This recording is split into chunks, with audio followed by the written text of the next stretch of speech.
여기 앉아 있는 우리들도 마찬가지고 세상에 있는 모든 사람들은 세상을 살아가면서 늘 행복하기를 원합니다. 사람들의 첫 번째 소원이 뭐냐? 행복하고 싶다고 다 얘기를 하죠. 그래서 그 행복하고 싶어서 많은 일들을 합니다. 왜? 행복하고 싶으니까 행복할 수 있는 일을 찾게 되고 또 그것을 통해서 본인이 행복을 이렇게 누리게 됩니다. 이렇게도 사람들은 행복하기를 원하는데도 불구하고 그러나 우리를 행복하게 하지 못하게 하는 것들이 있습니다. 첫 번째가 비교 의식입니다. 사람들은 참 이상한 버릇이 있죠. 항상 남하고 비교를 하게 됩니다. 사람을 만났는데 내가 저 사람보다 나은 것 같으면 괜히 기분이 좋아요. 오늘 만난 사람들보다 내가 뭔가 다 우위에 있다, 더 모든 형편이 낫다, 이런 생각이 들면 괜히 내가 행복해져요. 그런데 정반대로 오늘 모인 사람들보다 내가 못하구나, 내가 오늘 모여있는 사람들보다 다 내가 낮은 위치에 있구나, 이런 생각이 들면 그만 마음이 우울해집니다. 마음이 그냥 참담하고 가라앉습니다. 어느 중년 부인의 얘기입니다. 이분은 평상시 늘 행복한 마음으로 그냥 살았습니다. 왜냐하면 남편은 직장 잘 다니고 있고 월급날 되면 꼬박꼬박 통장으로 월급이 돌아옵니다. 아이들 말썽 부르지 않고 그래도 명문대를 그래도 학교에 잘 다닙니다. 큰 평수 아니지만 그래도 내 집 마련해서 그냥 가족들이 오손도손 행복하게 잘 살았습니다. 근데 어느 날 동창생으로부터 전화가 왔습니다. 야, 이제 우리 이런 나이도 됐고 했는데 우리 동창 모임에 너 왜 안 나오냐? 나와라. 하도 이제 졸라대니까 그래, 뭐 이제 나도 이 나이 됐으니 고등학교 동창 만나서 그냥 만나고 또 싶고 보고도 싶고 이러니까 그래서 결국은 내가 나간다는 약속을 하고 나가게 됐습니다.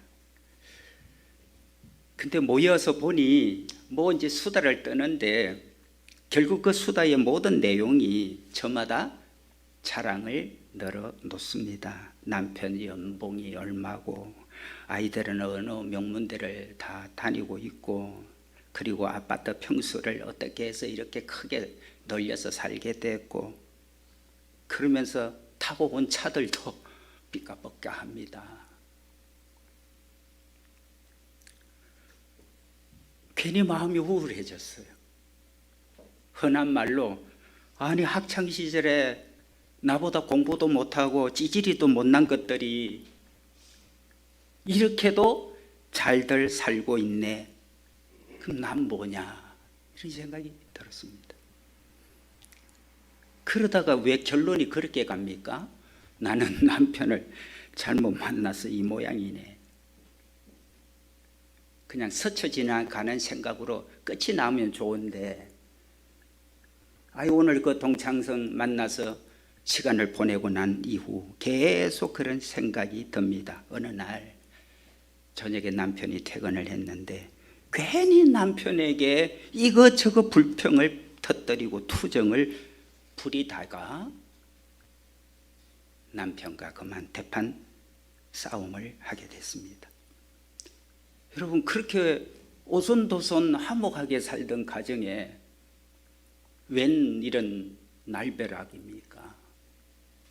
웬 이런 전쟁터 같은 그런 집이 되어버리고 말았습니까?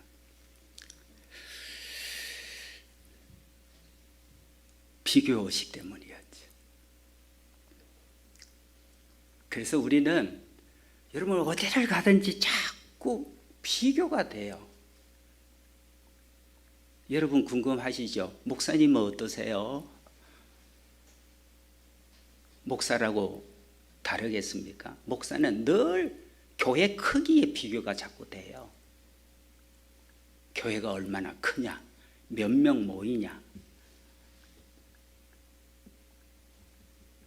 여러분, 사람이 태어나서 살아가는 날 동안 이 비교를 계속 하는 게 이 고질병 같아요.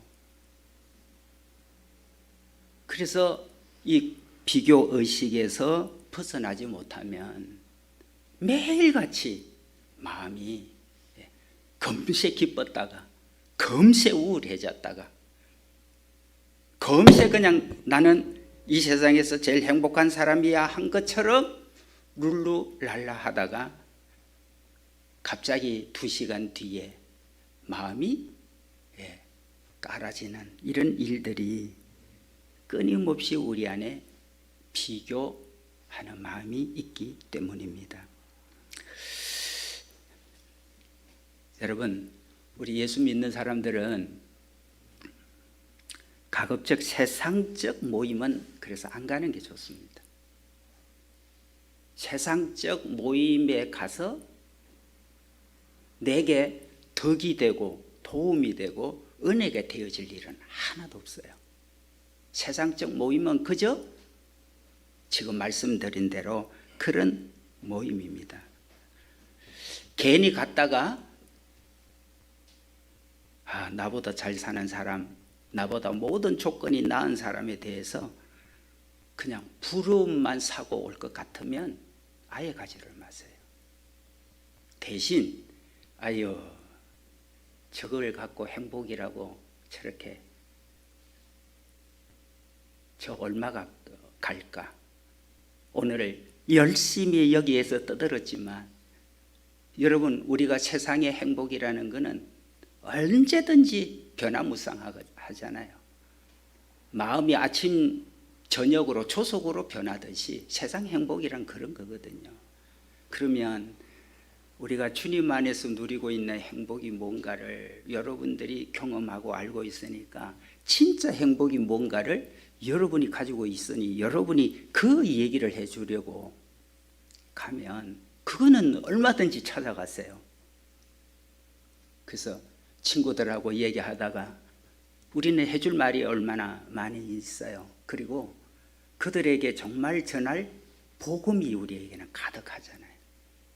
우리 안에는 그들이 알지 못하는 그런 기쁨과 평안이라는 것, 그런 것들이 우리 안에 있으니까 그런 것을 동창들이 궁금해해서 내가 그것을 그들에게 오히려 전할 수 있어서 저들이 내게 매력을 느낄 수 있도록 호감을 가질 수 있도록 그런 일이라면 전도 차원에서는 열심히 다닐 이유가 있습니다. 그러나 그런 거 부러워하다가 돌아와서 내 마음이 불편하고 불행해져서 집안에 태풍을 불러일으키려면 안 가는 것이 지혜요 총명입니다.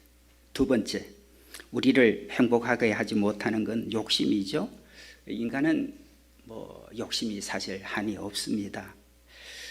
힘들어서 아이고 좀 앉아야 되겠다 해서 좀 앉아 있으면 금세 또 눕고 싶어요. 소형차만 있어도 참 좋겠다 그랬는데 이제는 옆으로 지나다니는 더 비싼 차, 고급차가 자꾸 눈에 들어옵니다. 집이 없을 때는 아유 그냥 우리 작은 평수라도 좋으니 그냥 우리가 살 수 있는 집이면 됐지 이렇게 했는데 막상 집이 생기고 주변에 점점 좋은 아파트들이 좋은 시설을 갖춘 것들이 자꾸 생겨나면 괜히 창문 너머로 아파트가 새로운 아파트 좀 더 평수가 넓어 보이는 아파트가 눈에 아른거립니다. 저도 마찬가지입니다. 3년 전에는 우리가 모여서 예배 드릴 수 있는 조그만 공간만 있어도 꿈만 같겠다 이런 생각을 했는데 요즘은 여러분 오르락 내리락 하는 거 힘든 거를 보면 엘리베이터가 있는 곳이면 얼마나 좋을까. 또 주차할 곳이 없어서 주중에 어려워하고 또 주차 주일날도 마찬가지 그런 것 생각을 하면 주차 공간이 있는 건물이면 얼마나 좋을까. 또 화장실도 조금 편하게 사용할 수 있는 그런 화장실이 있으면 얼마나 좋을까. 그런 생각이 듭니다. 처음에는 예배 공간만 있어도 좋겠다 이런 마음이었는데 이제 여러분들을 생각하니 그런저런 생각이 자꾸 듭니다. 어제 아내가 갑자기 그런 생각이 들었답니다. 교회 올 때마다 늘 이 공간이 행복하고 너무나 좋았는데 어제는 갑자기 이렇게 앉아 있는데 우리 교회가 너무 이렇게 초라하게 보인다 이런 생각이 들었답니다. 그래서 제가 뭐라고 대답을 했는지 아십니까? 하나님이 우리가 이런 데 있는 게 좀 주님이 보시기에도 그래서 좀 더 좋은 곳으로 가게 하시려는지 모르니까 그럼 기도나 하자 그랬습니다. 네, 아멘입니까? 네. 그러나 그러지 않아도 누구보다도 행복할 수 있는 곳이 우리 예수 동행교회 여러분인 줄로 믿습니다. 성경은 이렇게 얘기합니다. 전도서 1장 7절과 8절 우리 성경 구절을 보면 모든 강물은 다 바다로 흐르되 바다를 채우지 못하며 눈은 보아도 촉함이 없고 귀는 들어도 차지 아니하는도다. 이게 인간의 마음이에요. 바다가 24시간 계속 바다로 물이 흘러 들어가지만 그 바다는 넘치는 일은 없습니다. 날마다 보고 싶은 거 눈으로 보고 살아도 촉함이 없고 날마다 듣고 싶은 음악 듣고 싶은 거 들어도 차지가 않습니다. 그래서 우리가 주님의 말씀을 들으면서 마음이 시비시 정리가 되는 거죠. 디모데전서 6장 7절과 8절에 보면 우리에게 이렇게 말씀합니다. 우리가 세상에 아무것도 가지고 온 것이 없음에 또한 아무것도 가지고 가지 못하리니. 이건 세상 모든 사람들이 동일하게 인정하는 진리죠. 팩트죠. 공수거, 공수래. 빈손으로 공수래 왔습니다. 공수거, 빈손으로 갑니다. 우리는 아무것도 가지고 오지 않았고 갈 때도 그냥 빈손으로 갑니다. 어제 국가장이 있어서 이 나라의 최고의 자리에 있었던 분 뭐 가지고 갑니까? 가져갈 게 있나요? 그냥 빈손으로 가는 거예요. 그래서 8절에 이렇게 말씀하죠. 우리가 먹을 것과 입을 것이 있은즉 족한 줄로 알 것이니라. 여러분, 이 세상에서 가장 행복해하는 사람은 어찌 보면 지성인, 많이 배우고 많은 권력을 갖고 또 자기가 하고 싶은 것 마음만 먹으면 다 할 수 있는 조건과 환경과 위치에 있는 사람이 아니라 나는 오늘 새끼 밥 먹으면 그리고 내가 잘 자리 있으면 돼. 이 사람보다 행복한 사람이 어디 있겠어요?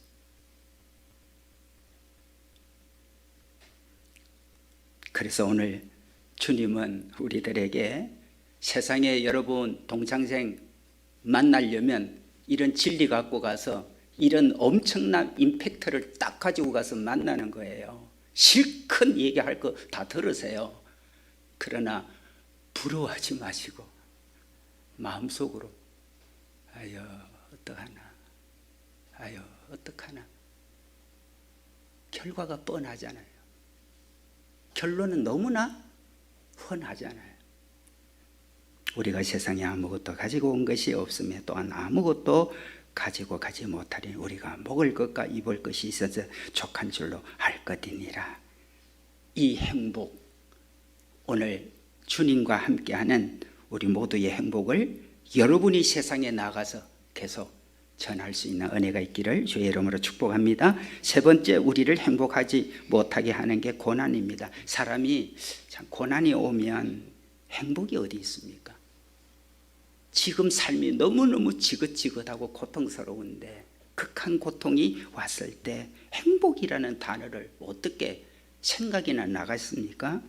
그래서 사람이 고난을 만나게 되면 불평과 불만이 생기고 끊임없이 원망이 일어나게 됩니다. 그러나 주님을 믿고 사는, 주님이 내 안에, 나도 온 만물의 하나님의 아들 메시아 그리스도 주님이 내 안에 거하게 되는 우리는 이렇습니다. 로마서 8장 28절에 보면 우리가 알거니와 하나님을 사랑하는 자 곧 그의 뜻대로 부르심을 입은 자들에게는 모든 것이 합력하여 선을 이루느니라.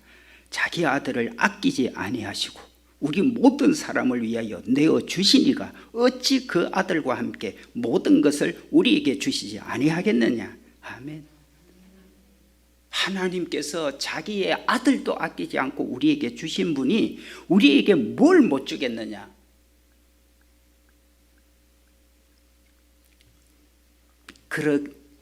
그렇다면 우리가 어떤 고난이 왔어요. 어떤 힘든 일이 생겼어요. 그때 여러분이 얼른 결론을 내리셔야 돼. 막 다양한 생각들이 왔다 갔다 하잖아요. 어떤 환경에 따라서 막 내 마음이 요동을 치잖아요. 그러나 마지막 결론은 주님을 바라볼 때 이 모든 것을 합력해서 선을 이루시겠다는 주님 말씀을 붙잡는 거예요. 이 고난도 지금은 죽을 것 같고 지금은 이렇게 그냥 모든 걸 끝내고 싶은 것 같은, 그러나 그것이 우리에게는 결론이 아니죠. 우리의 결론은 이 모든 것이 합력해서 선을 이루겠다. 그 순간에 내 마음에 반전이 일어나죠. 여러분, 세상은 세상 나름대로 여러 가지 반전이 있어요. 그러나 주를 믿고 사는, 예수님을 믿고 주님 안에 거하고 있는 우리들은 세상에 수많은 사람들, 각양각색의 다양한 사람들을 우리가 만나요. 우리가 왜 매일 24시간 우리가 직장이든 일터든 사람 만나든 어떤 모임이든 어느 곳에 가든지 우리가 주님 안에 거하고 주님도 내 안에 거하는 것이 그토록 중요하느냐 하면, 주님 안에 거할 때 세상 것, 이거 참 이 시큰둥한 것들이거든요. 주님이 내 안에 거하심이 너무나 분명해지고 그것이 내게 분명하게 충만해지면 정말 세상 것들은 다 시큰둥할 것밖에 없어요.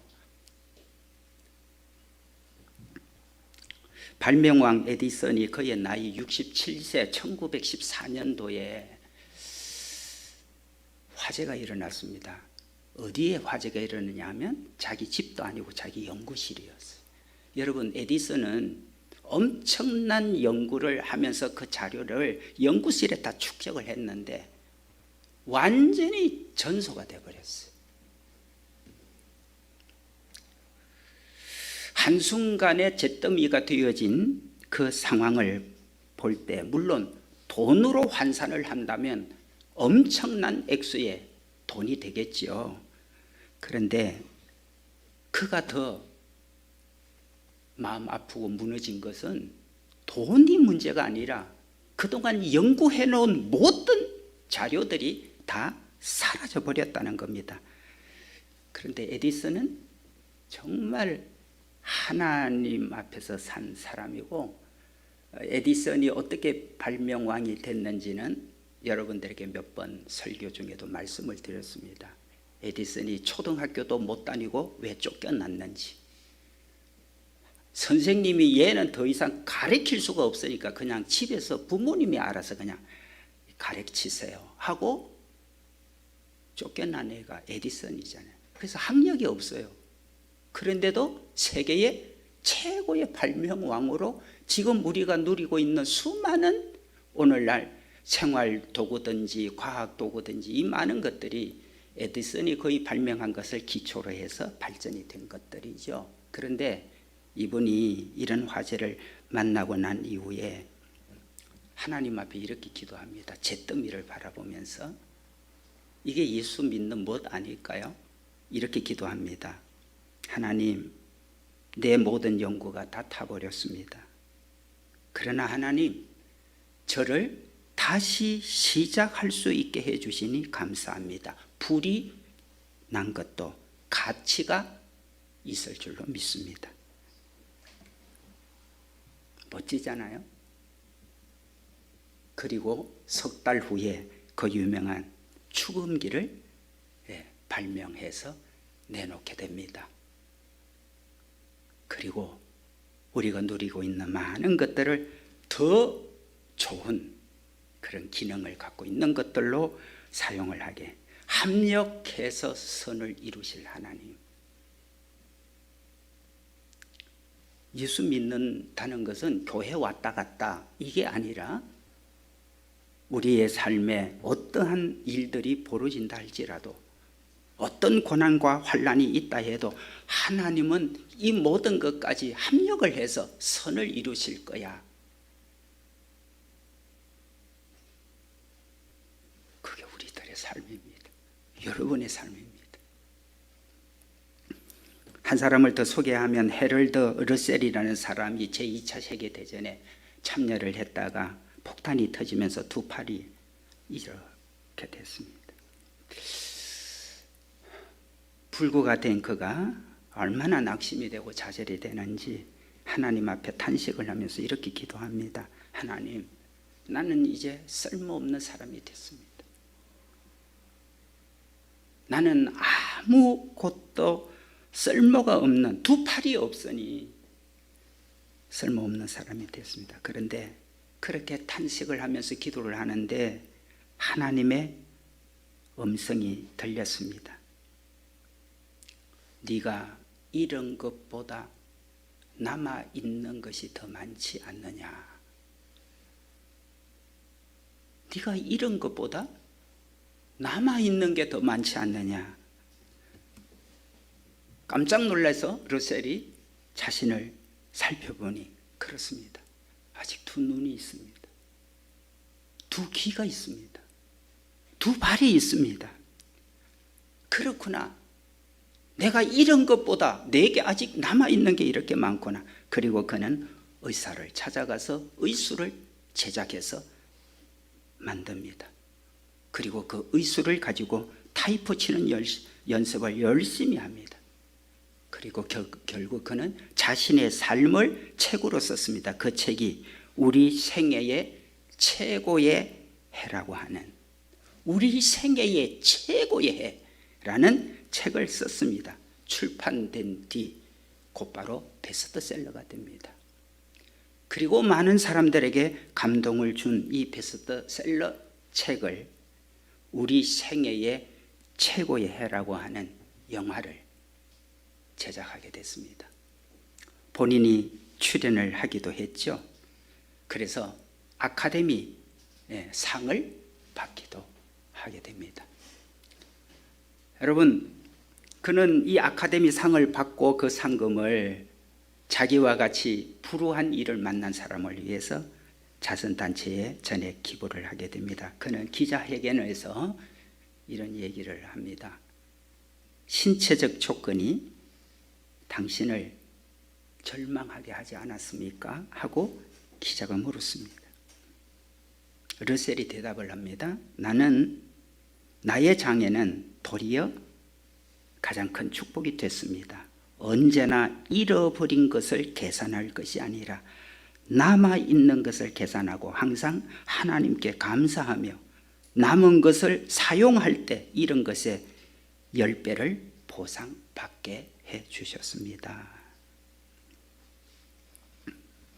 여러분, 혹시 여러분 중에 나는 불행하다라고 생각하는 분 계십니까? 기억하십시오. 그건 여러분 스스로가 썩는 겁니다.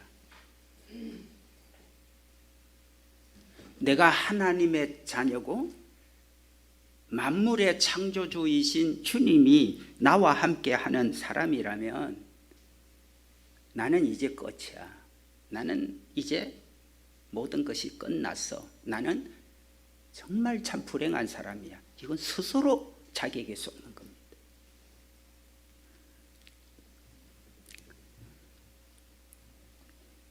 고린도전서 4장 7절에 보면 이렇게 말씀합니다. 네게 있는 것 중에 받지 아니한 것이 무엇이냐?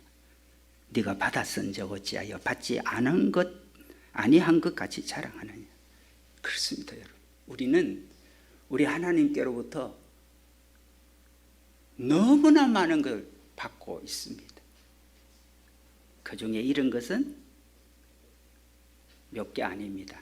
그런데 그 이런 것도 나를 절망하고 나를 낙심하고 나를 밑바닥에 내려앉도록 내가 잃은 게 아니라 오히려 그 잃어버린 것들이 디딤돌이 돼서 여러분에게 더욱 주님이 나를 이렇게 놀랍도록 하셨습니다 라고 말하는 에디슨처럼 오늘 러셀처럼 여러분 예수님과 함께 동행을 하면서 내가 주님과 함께 내가 살고 있다는 것이 확인될 때마다 여러분 오늘 이 놀라운 증거를 여러분 할 수 있기를 주의 이름으로 축복합니다. 오늘 우리가 읽은 성경은 사도 바울이 감옥에서 기록한 겁니다. 감옥에서 기록했으니 감옥 서신이죠. 그런데 감옥에서 쓴 편지인데도 불구하고 이 빌립보서를 읽어보면 구구절절 기쁨으로 가득 차 있습니다. 기뻐하라. 내가 다시 말하노니 기뻐하라. 주 안에서 너희는 기뻐하라고 외쳤던 서신이 바로 빌립보 서신입니다. 본인이 감옥 안에 들어있는 주제에 뭘 세상 바깥에 있는 사람들에게 기쁨을 가져라고 이렇게 얘기를 할까? 놀랍죠? 여러분 오늘 11절을 볼까요? 오늘 성경 11절 한번 같이 읽도록 하겠습니다. 시작. 내가 궁핍함으로 말하는 것이 아니니라. 어떠한 형편이든지 나는 자족하기를 배웠노니 나는 비천에 처할 줄도 알고 풍부에 처할 줄도 알아. 모든 일 곧 배부름과 배고픔과 풍부와 궁핍에도 처할 줄을 아는 일체의 비결을 배웠노라. 아멘. 여러분 바울은 원래 귀족입니다. 로마 시민권자지요. 그는 부자였어요. 그 당시 최고의 학문을 마친 사람입니다. 마스터입니다. 그러던 바울 그때는 자기가 귀족이라서 행복했어요. 그때는 자기가 로마 시민권을 가진 자여서 행복했어요. 그는 부자여서 행복했어요. 그는 최고의 학문을 공부한 사람이라 행복했어요. 어디를 가든지 자기보다 나은 사람이 없어요. 그러니까 자기가 언제 누구를 만나도 어느 장소에 가도 자기는 항상 탑이었어요. 그래서 늘 행복하다고 생각했습니다. 그러던 그가 주님을 만나면서 그의 행복이 체인지가 됐습니다. 그가 지금까지 누렸던 행복이 대체가 되어버렸습니다. 그는 귀족이고 부자고 최고 학문을 했고 로마 시민권자고 심지어 그는 바리새인 중에도 바리새인이라고 자부심을 갖고 어디든지 가서 얘기를 했던 사람, 그것이 그의 행복이었습니다. 그런데 지금은 내가 주님 안에 있는 것이 가장 행복이 되었다라고 얘기를 하게 됩니다. 오늘 예수동행 교회를 나와서 예배하는 우리들은 세상에서 말하고 있는 사람들의 행복을 쳐다볼 때마다 또 얘기를 들을 때마다 우리는 그들에게 전해줘야 될 임팩트한 메시지를 갖고 있는 사람들입니다. 그들이 그들은 내가 그들을 부러워해야 더 좋아할 텐데 내가 그들을 부러워하지 않아서 저들이 속상해하는지도 몰라요. 왜 나를 안 부러워하지? 그러던 그가 나를 부러워할 수 있는 예수님 안에서 누리는 이 행복과 기쁨, 여러분 안에 더욱더 충만해져서 이 행복을 누리는 그 기쁨 때문에 나도 교회 좀 다니면 안 되냐고, 나도 교회 좀 따라가면 안 되냐고 말할 수 있는 주님과 날마다 동행하는 오늘 우리 모두가 다 되기를 주님의 이름으로 축복합니다.